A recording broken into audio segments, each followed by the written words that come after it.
આ એક mentally હદબારનું torturing કહેવાય. આટલા વર્ષથી પોલીસ કશું જ નથી કરી રહી આ લોકોનું.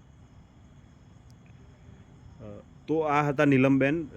આ એમની હતી વેદના. નીલમબેન અસંખ્ય પશુઓને રેગ્યુલર ફીડ કરાવતા હોય છે. રેગ્યુલર ગાંધીનગરના એરિયામાં બહુ જ બધા જાનવરોને ખવડાવતા હોય છે. એની અંદર જીવદયાના કાર્યોમાં તમે સાથ ના આપો તો હેરાન ના કરો. એમને સાથ નથી આપવો, ના આપે. 1 રૂપિયો નથી જોઈતો તમારે, પણ માનસિક ત્રાસ ના આપો.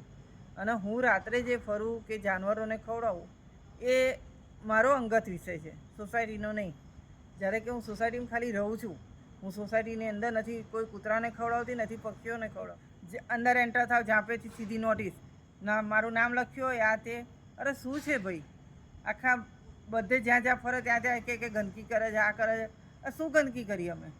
મારા વ્હીકલ ઉપર જે પડ્યું હોય એ ગંદકી તમને લાગતી હશે. જાનવરની દ્રષ્ટિએ અને મારી દ્રષ્ટિએ એ ખાવાનું છે આ લોકોને.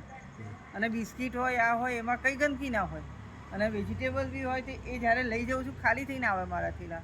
પછી કહે છે થેલાઓમાં દુર્ગંધ મારે છે. અરે પણ થેલા ઉપર લઈ જઈશ, ધોઈશ, કરીશ, પાછું મૂકીશ. થેલા કાપી નાખે છે નીચેથી કે જેથી બધું ઢોળાય. હવે નિમ્ન હરકત તો તમે લોકો કરી રહ્યા છો. આખી પેટ્રોલની પાઇપ કાપી નાખી હતી રાતે 3 વાગે. હું રિલાયન્સ ઊભી રહી હતી. હવે 3 વાગે મને કોણ મળે?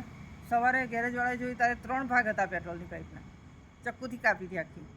પોલીસ ફરિયાદ આપી, પોલીસે કોઈ એક્શન ના કર્યું એમના વિરુદ્ધ. કે કોઈ સીસીટીવી નથી એટલે એક્શન ના થાય. અરે સીસીટીવી ના હોય તો તમે ક્રાઇમ સોલ્વ નહીં કરો? તમે તો અમને છૂટ આપો છો કે જ્યાં સીસીટીવી ના હોય ત્યાં તમારે જે કરવું હોય એ કરો આમની જોડે, અમે કશું નહીં કરીએ. તો આ હતા નીલમબેન અમારી સાથે. એમની વેદના હતી. ઘણા સમયથી એમને સોસાયટીવાળા હેરાન કરી રહ્યા હતા.